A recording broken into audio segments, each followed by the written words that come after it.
Every age remembers its conquerors. History remembers their victories. It remembers the cities they built, the empires they ruled, the battles they won. But history rarely remembers what they gave up to become who they were. There is one pattern that appears again and again. Alexander, Marcus Aurelius, Musashi, even Isaac Newton, men separated by centuries, different languages, different beliefs, different worlds, yet they all chose the same road, a road most people spend their lives trying to avoid.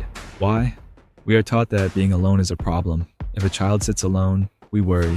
If a man eats alone, people stare. If someone chooses silence, we assume something is wrong. But history whispers a different story. Maybe we have misunderstood solitude.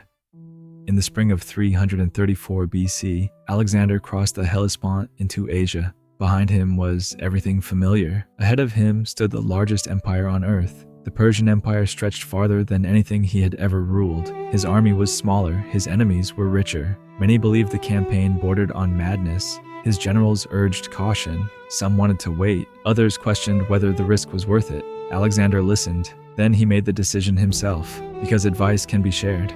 Responsibility cannot. That moment reveals something people often miss. Greatness is not the absence of doubt. It is the willingness to carry doubt alone. Centuries later, another man ruled the most powerful empire on earth, Marcus Aurelius, an emperor, a commander, a man whose decisions shaped millions of lives. Yet, when the day ended, he wrote, not speeches, not laws, not books for the public. He wrote to himself. Those private reflections would later become meditations. Imagine that, a man who could command armies still believed his greatest battle was inside his own mind. Why would an emperor need a journal? Because no amount of power can silence a restless mind. Then there was Miyamoto Musashi. After years of surviving deadly duels, he stepped away from constant conflict. Near the end of his life, he withdrew to a cave where he wrote the Book of Five Rings. Victory had taught him something strange. Noise sharpens your instincts. Silence sharpens your judgment. There is a difference. Most people never notice it. Modern life teaches us to escape silence. We wake up and reach for a screen. We wait in line and search for a distraction. We fill every empty moment with something. Music, videos, notification, but every distraction delays one meeting. The meeting with yourself. And perhaps that is the meeting we fear the most. Solitude does not make you wiser. History proves that. Many people have lived alone and learned nothing. Solitude simply removes the noise. Whatever remains is who you really are.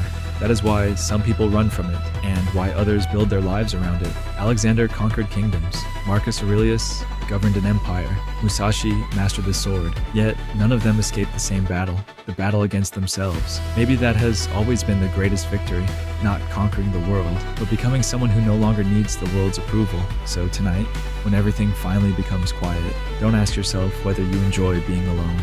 Ask yourself something far more difficult. Who are you when there is no one left to impress?